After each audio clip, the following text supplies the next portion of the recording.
Hello everyone. Today in this video we are going to see The Last Lesson written by the author Alphonse Daudet. Here the author narrates events about the year 1870 when France was captured by Bismarck. Furthermore, the Lorraine and Alsace districts were under Prussian rule. So there was the discontinuation of teaching French in these two districts. There was an order for the French teachers to leave. So consequently, Mr. Hamel was not able to stay in his old school. In spite of this, the last lesson from him was full of devotion and sincerity. One student of Mr. Hamel was afraid of him. There was an anticipation of punishment from this student when he came to school that day. However, he learned that this will be his last lesson. Soon, he realized the importance of the subject. This story shows us how people feel when they don't learn their language. The main character that you will find in this lesson is Franz, the schoolboy, and his teacher, Mr. Hamel, also some villagers. So, before we go in detail with the lesson, let's know about the author.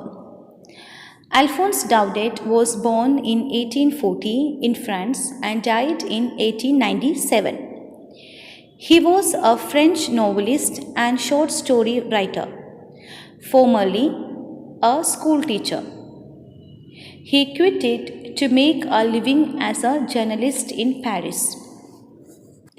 So, without wasting much time, let's understand the lesson. I started for school very late that morning and was in great dread of scolding, especially because Mr. Hamel had said that he would question us on participles, and I did not know the first word about them.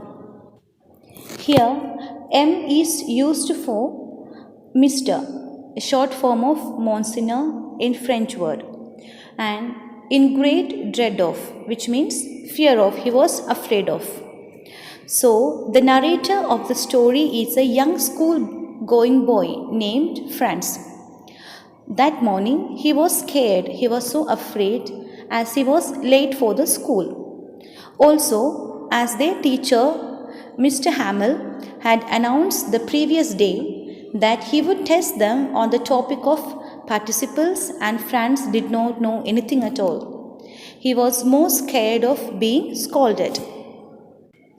Let's continue reading the chapter. For a moment, I thought of running away and spending the day out of doors. It was so warm, so bright. The birds were chirping at the edge of the woods, and in the open field back of the sawmill, the Prussian soldiers were drilling. What is this sawmill? It's a factory for cutting wood, and drilling means exercising. Here it means training or practicing drills. Since Franz was scared of getting scolding by the teacher, he had another opinion in his mind. What was that? To miss school and enjoy the day out in the warm and bright weather. And he describes the scene. There were birds chirping on the trees, and the noise of the Prussian soldiers doing the drill behind the sawmill could also be heard. It was all much more tempting than rule of participles. But I had the strength to resist and hurried off to school. Tempting means attracting, and resist means to stay away. So, the scene outside was more attractive than the school. But Franz controlled the temptation and chose to attend the school. So, he ran to the school. When I passed the town hall, there was a crowd in front of the bulletin board. For the last 2 years, all our bad news had come from there. The lost battles, the draft, the orders of the commanding officers, And I thought to myself, without stopping, what can be the matter now? You all must have seen the bulletin board, right? It's a notice board for putting up the latest news and communications. So, as Franz walked past the town hall, he noticed a huge crowd at the notice board. The war with Prussia had begun 2.5 years ago, and since then, all the bad news like losing the war, occupation of Alsace and Lorraine by the enemy, that is Prussia, and all this had been communicated to the people through this bulletin board.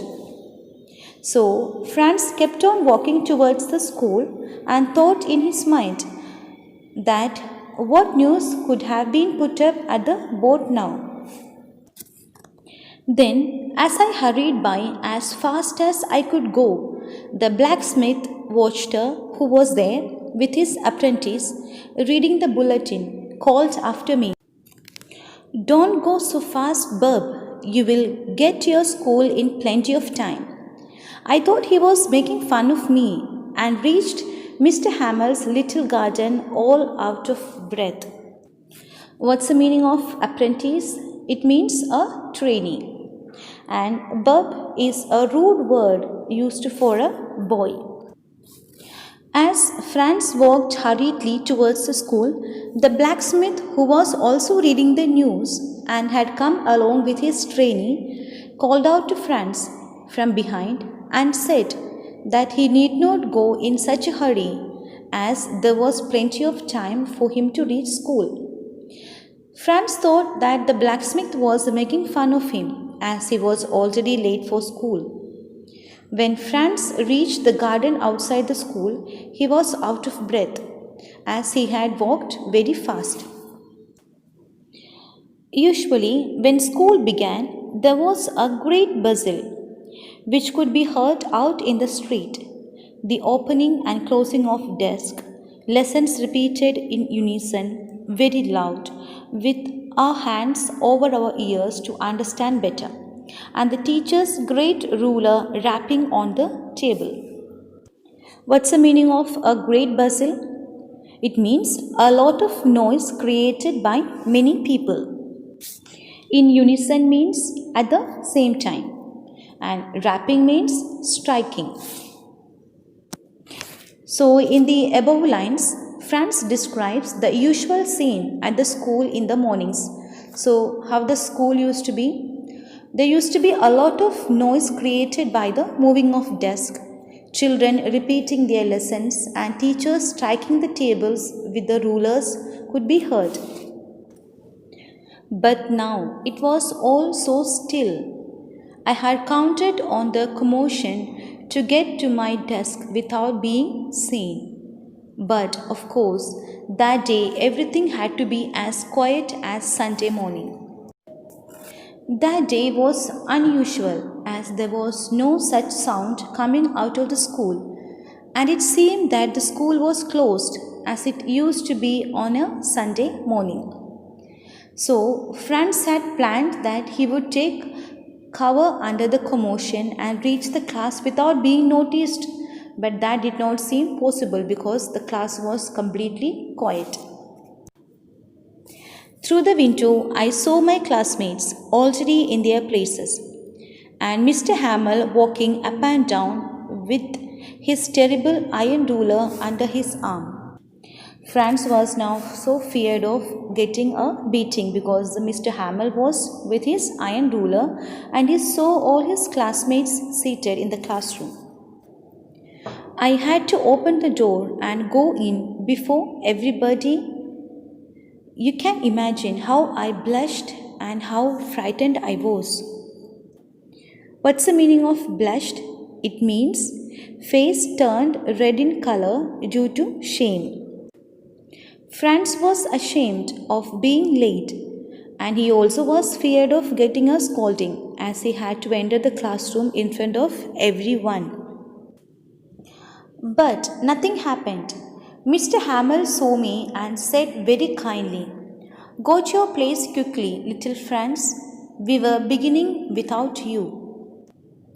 Obviously, Franz found it strange as Mr. Hammer did not say anything and, on the contrary, politely asked him to get to his seat as the class was about to begin without him.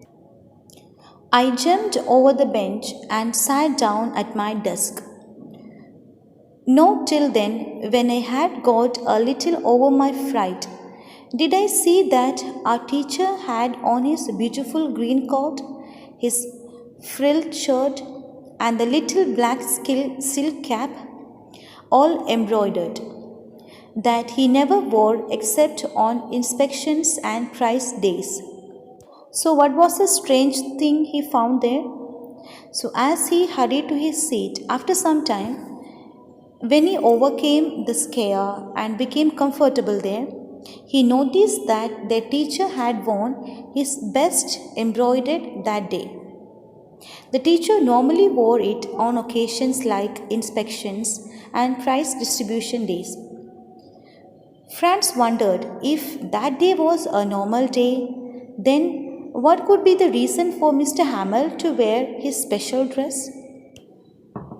Besides, the whole school seemed so strange and solemn. But the thing that surprised me most was to see on the back benches that were always empty the village people sitting quietly like ourselves. Old Hauser, with his three-cornered hat, the former mayor, the former postmaster, and several others besides. What does it mean, a three? It means a cornered hat, and solemn means serious. He felt that the atmosphere in the school was unusual and very serious. To add to it, the last benches of the classroom were occupied by the senior village men. Who were there? Hauser, who was wearing his three-cornered hat, the retired mayor, postmaster, etc. Everybody looked sad, and Hauser had brought an old primer, thumbed at the edges, and he held it open on his knees with his great spectacles lying across the pages. What is this primer? It's a book to teach young children how to read. It's a basic reader for any language. And thumbed means it's torn and damaged. While I was wondering about it all, Mr. Hamel mounted his chair, and in the same grave and gentle tone which he had used to me, said, "My children, this is the last lesson I shall give you. The order has come from Berlin to teach only German in the schools of Alsace and Lorraine. The new master comes tomorrow. This is your last French lesson. I want you to be very attentive." What's the meaning of grave? It means very serious. Franz was confused and could not figure out what was happening that day. Just then, Mr. Hamel told them that it was their last lesson in French, as the Prussians in Berlin had ordered that the French language would no longer be taught in the schools of Alsace and Lorraine, and that German language be taught instead. The German teacher would arrive the next day, and as this was the last lesson in French, he wanted them to pay attention. What a thunderclap these words were to me! Oh, the wretches! That was what they had put up at the town hall. Franz was shocked to know that he could not learn French any longer, and now he knew the latest news that had been put up at the bulletin board of the town hall. My last French lessons. Why, I hardly knew how to write. I should never learn any more. I must stop there. Then, oh, how sorry I was for not learning my lessons, for seeking birds' eggs or going sliding on the Saar. Saar is a river which passes through France. Franz regretted for not being serious towards studies and for wasting his time in hunting birds' eggs and playing in the Saar River. My books that had seemed such a nuisance a while ago, so heavy to carry, my grammar and my history of the saints, were old friends now that I couldn't give up. Here, nuisance means problem or burden, and couldn't give up means cannot leave. Till now, Franz considered his books to be an unwanted burden, but suddenly he starts considering them to be his best friends whom he could never leave. The writer wants to show the change in Franz's attitude towards study after hearing the news that he could not learn French any longer. And Mr. Hamel too. The idea that he was going away, that I should never see him again, made me forget all about his ruler and how cranky he was. The news that the teacher, Mr. Hamel, was leaving also had a similar impact on him. Franz did not want him to go away. He no longer thought the teacher to be short tempered and very strict. Franz begins to feel sympathy towards his teacher here. Poor man, it was in honor of this last lesson that he had put on his fine Sunday clothes, and now I understood why the old men of the village were sitting there in the back of the room. Here, Sunday clothes means the best dress that a person has. Now, Franz knew that Mr. Hamel was wearing his best dress in honor of this last lesson. He also realized that the village men had come to pay respect and thank Mr. Hamel for his service of 40 years in that school. It was because they were sorry too that they had not gone to school more. It was their way of thanking our master for his 40 years of service and of showing their respect for the country that was there no more. Why the village men had come to that school?